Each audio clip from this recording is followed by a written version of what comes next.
Today's show is sponsored by the ABV Barrel Shop. The ABV Barrel Shop is located in the St. Louis metro community of Arnold, Missouri. The ABV Barrel Shop is focused on one thing, single barrels. Best of all, you can try before you buy. Head over to abvbarrelshop.com to sign up for their email and text distribution so you know what they have in stock, what classes are coming up, and who from the industry may be coming in to visit. The ABV Barrel Shop. It's where single barrels live. We are also sponsored by the Bar to Go. The Bar to Go offers traveling minibars that are no bigger than a small purse or toiletry bag. Best of all, they are fully customizable so you can create the perfect piece that is unique for you. If you own your own business, what a fun and unique way to promote what you do. Check them out online at thebartogo.com. That is the number 2 in the Bar to Go. If you have wholesale questions, call my friend Isabel Clark at 504-481-1297. Finally, we are sponsored by the Neely Family Distillery. NFD is a family-owned business that keeps ringing up awards in the spirits world. Head to Sparta, Kentucky to experience the family history, award-winning spirits, and meet the Neely family. Check them out online at neelyfamilydistillery.com. Now, on to the show. Let's drink!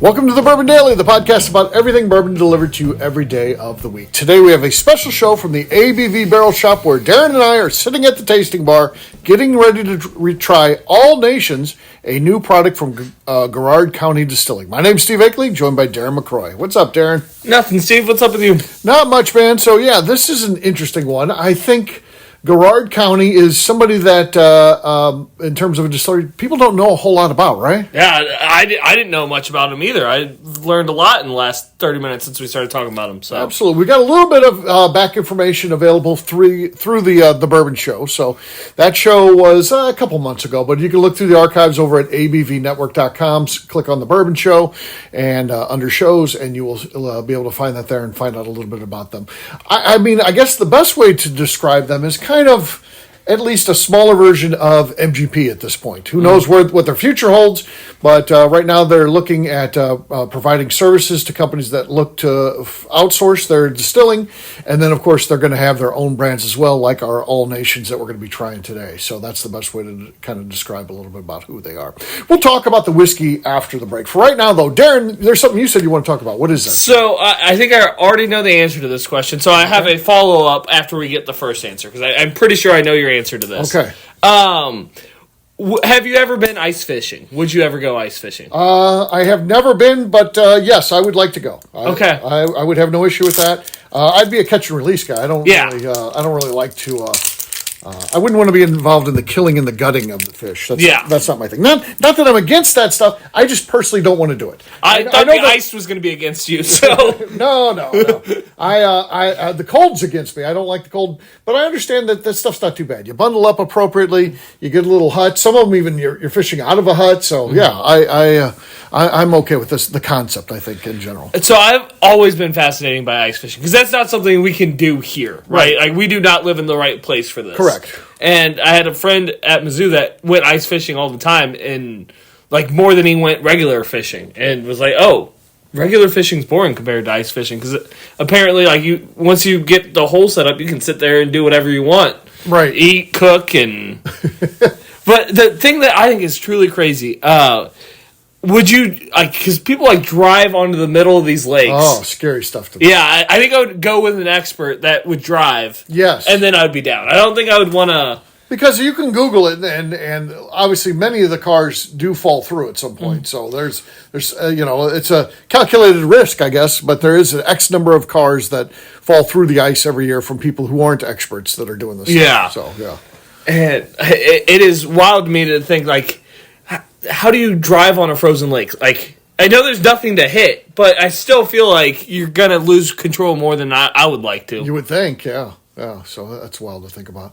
I always think of that TV show Fargo, where they take that one guy and they cut a hole through the ice and then just drop him in there. And he was kind of kind of semi in and out of conscious, but he realizes what's happening right before they drop him in. And it's just terrible. It's like the worst case scenario. Oh, yeah. Because he's like, just as they pick him up, they turn him upside down to drop him in the hole. He's like, no. And then just bloop. Yep. That would be probably the worst way to die. Getting stuck under the ice. I can't think of much worse. Yeah. So if it's a different story. If the guy wasn't saying that, it's not as bad because you're unconscious. You're just, obviously, you die. No one wants to die, but, that'd be a better way to go than to be conscious of that's happening to you and not really being able to stop it. Sounds horrible. Oh. Have you ever been out on a frozen surface of water?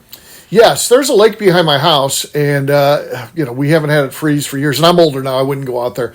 But when I bought the house, I was 24, and we'd have football games, play hockey. Okay, we would do everything out on that lake. And of course, I was like the fifth house in the subdivision, maybe only person my age. So I'd have all my buddies over now. Because it is a thing, and it doesn't necessarily freeze like this every year, but when it does, it's run over with like high school kids and stuff like that. We didn't have that one. That was my crew that was hanging out there doing that kind of stuff originally. So yes, that's the only time I've ever done it. But I wasn't too worried about that because our lake isn't very deep. So if I fell through, I felt confident. But going out on like one of the Great Lakes or something or whatever no way. That's a little scary. So I've done it several times. And sometimes I was like, the pond can't be too deep. Like, I'll be out hiking somewhere. I like going hiking when it's still cold outside. And I'll go out hiking somewhere, and then you'll get to a pond, and you're like, I think I can walk on this. And you take a couple steps, and it's fine. Right. And then I went back to one of them that was at a conservation area more towards Columbia in the summertime, and I just took a stick and put it in the deep. It was like an 8-foot tall stick, and I kept putting it in, and I couldn't find the bottom. So I was like, that probably wasn't a good one to walk out on. Yeah. Sometimes when you get that ice like that, you can hear it crack, or the way it echoes, too. When you hit it, it makes a funny noise that is like a little scary. So, yeah, but I don't mind that type of stuff. So I thought the cold fishing was going to be where you drew the line. You're like, no, I'm good. No, I don't like cold, but again, you're sedentary, so you're sitting in that, and I don't think it's as bad as some cold activities. So, okay. Yeah. So snowboarding, is that? No, I wouldn't want to snowboard. Okay. No. I'm way too old for that kind of stuff now. Goes back to the athletic thing. As we sit here recording this, it's almost too much for me to be sitting at this bar stool because my back is hurting me just randomly. So I can't imagine putting myself in harm's way. Yeah, snowboarding. Yes. It's probably not a good combination. No, not at this age. So yeah, back when I bought that house, I was 24. Yeah, man, I'd do all that kind of stuff, but not now. Not now. Too old. You're going to get there too. So you're like, I like winter hiking and all that. At some point, you get too old, and it's like the viscosity of your oil. It gets thicker when it's cold. It feels like the stuff in your joints gets thicker. Yeah, it works worse. It's harder. It hurts. Whereas when you're younger, it almost feels okay. But for me, the warm weather, like when I was in Key West, dude, I feel alive. I go out and walk. If I walked as many miles as I do when I'm in Key West, I would be much healthier than I am today. Yeah. But I don't walk that much. But yes, in Key West, I walk everywhere, and it doesn't bother me. I'm not sore the next day. It's that warm weather, man. I can do it. That's why all these people like to go to Florida, I think. It's got to be. Yeah. I think I had my first maybe no more hiking in the winter incident this year because I went back. I was like, it's a nice day. It'll be a nice day for a hike, but everything was still frozen. And took 2 steps out of my car and just ate it. And, I mean, I fell on ice and it hurt for a long time. And I'm like, you know what? Maybe I should start being smarter than I once was. That's a dangerous thing, too, about those outdoor activities that are by yourself, right? Yeah. Because you're doing that alone, And my plan was to go to the top of a cliff where it was also going to be icy. It really was not a smart idea. No, it was not. It was like a 80, 90-foot cliff into a river. Yeah. No. Yeah. At some point, you start, stop doing those type of things. So maybe you're there. It could be. We'll see. Something's starting to register, maybe. Right. All right, what we'll do next, we'll take a quick break. And then when we come back, we're going to try this All Nations whiskey. We'll do that in just a few.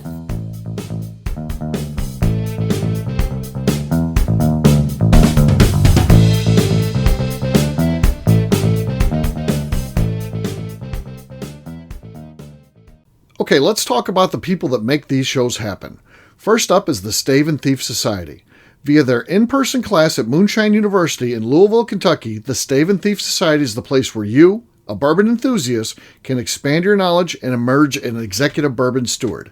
In 2017, I completed my executive bourbon steward certification. It's the most comprehensive bourbon certification available and connects you with an expansive network of bourbon enthusiasts and professionals. Check out the full listing of in-person and online certifications and join the society today by enrolling at staveandthief.com. Speaking of Executive Bourbon Steward certification, the ABV Barrel Shop in St. Louis, Missouri has developed a unique partnership with the Stave and Thief Society to offer a preparatory class to assist you in getting your Executive Bourbon Steward certification. This prep class costs only $25 and is available to take live or online via Zoom. Graduates of our class receive a coupon code good for 15% off your Executive Bourbon Steward certification held in Louisville, Kentucky. This saves you almost $90. Additionally, you can collaborate with fellow attendees to split travel costs when you go to Louisville. If you're interested in signing up for the class, simply head over to abvbarrelshop.com and check out the classes and events page. Last but not least, we are sponsored by Neely Family Distillery. Royce Neely is the 11th generation distiller in one of America's oldest distilling families. A visit to Neely Family Distillery takes you through family history, where you can see all the artifacts and newspaper clippings through the years from this family that started distilling in America after James Neely arrived from Northern Ireland in 1740. Today, Royce Neely and his team are crafting some of the best spirits in America. Their bourbon and absinthe offerings keep winning top honors in the spirits competitions. Recently, their absinthe made history as the first platinum winner in the absinthe category at the San Francisco Spirits Competition. Neely Family Distillery is definitely a bucket list destination if you are a bourbon fan. Learn more about their spirit offerings, visiting their facility, and the awards they have collected over at NeelyFamilyDistillery.com. And now, back to the show.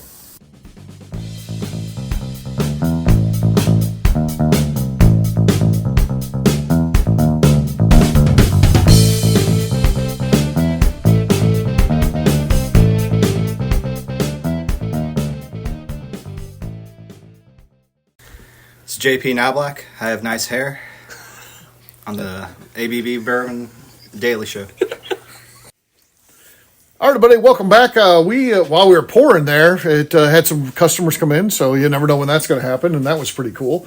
Really good people. Really cool people, too. They live on a boat. They live on a boat, which is not bad. So, what are they doing in Missouri? Well, getting the boat worked on and then visiting friends while that's happening. So, yeah, kind of a cool thing. I guess this boat that they live on, there's a lot of teak wood on there. But it gets really hot, is my understanding. You walk across all this teak, and you can get another type of wood on there that they seal in the special epoxy that doesn't get hot. So they're down in the Bahamas and stuff like that, and walking on that wood was not good. So, and it turned out, I guess the winters were cooler than they thought.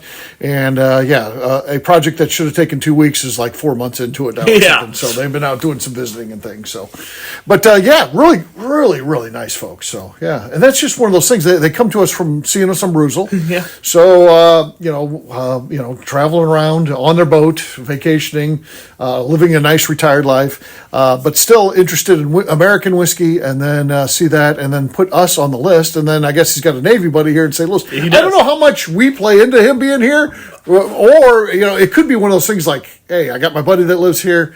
But by the way, let's go see that whiskey store. Yeah. And they're going to the Arch next. Yeah. And then they're going to go eat dinner on the Hill. On the Hill. You can't ask for a better St. Louis experience, I think.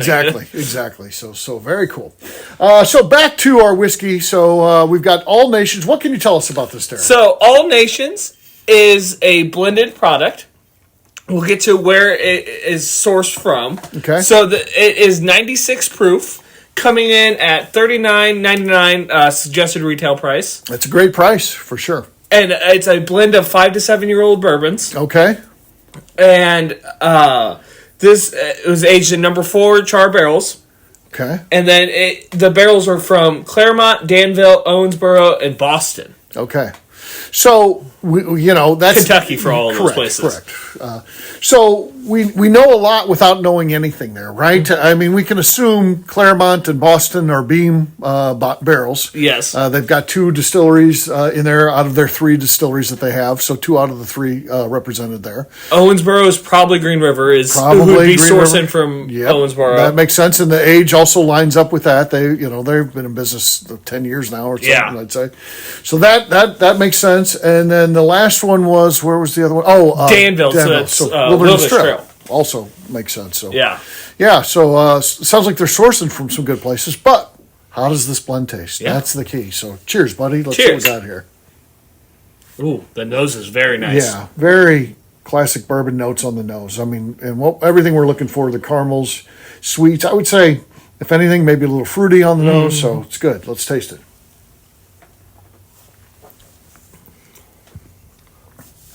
That is really good. Yeah. That is really good 96 proof whiskey. Like, it lasts. It has a character to it. It's more than just here and then gone. Yeah. It has a lot going on there. Yeah, that is a very nice tasting whiskey for sure. Very sippable. I love what they've got here. So this is very good stuff. The Nations part of the name is named after Carrie Nations, of course, the liquor person who went around with hatchets and stuff like that, busting up bars and things like that. And my understanding is at their distillery, they've got her cabin. It had to be, taken apart and moved there. But that's kind of a cool thing. That's got to be. I'd like to go visit that at some time. Why? Because I'm just into that kind of stuff. So yeah. So their bottle is this really awesome design too. Everything's white and gold, and then black lettering. It's a classic. It's the St. Louis style bottle, if you know what that is. If you spent any time here, I've probably told you.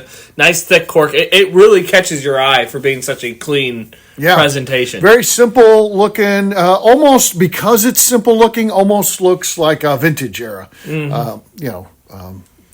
Brand, but it's not. So very, very cool. Great representation of what they can do, and makes you excited about what Garrard County has in their future. So I like this. Seek it out for that price. It's probably worth, even if you can't come to a place like the ABV Barrel Shop where you can try before you buy. Sounds like it's one that's at that price point you feel pretty comfortable taking a chance on it. And we certainly can recommend it. So there you go. We'll wrap this one up as we always do by talking about where people can find us. Darren, we'll start with you. Where can people find you? You can find me on Instagram at The Bourbon Adventures. All right, for me, I'm an easy guy to find. I'm at Steve Akeley, Twitter, Instagram, or Facebook. I've got a website, steveakeley.com. We've also got a company website. That thing's going to be abvnetwork.com. Check it out. Everything that we do is out there. Previous shows, blogs, so much more, abvnetwork.com. Come by and see me. The ABV Barrel Shop, the place where you can try before you buy. We're online, abvbarrelshop.com. Well, that's going to do it for today. Of course, you want to get involved in the show, you can do so by heading over to patreon.com/theabvnetwork and help us out. Do a 5-star review for us with comments. It helps new people find the show. That's pretty darn important to us. That's it for today. We'll have a brand new show for you tomorrow. Looking forward to that. Until then, take care, everybody. See ya. Bye, y'all. Peace.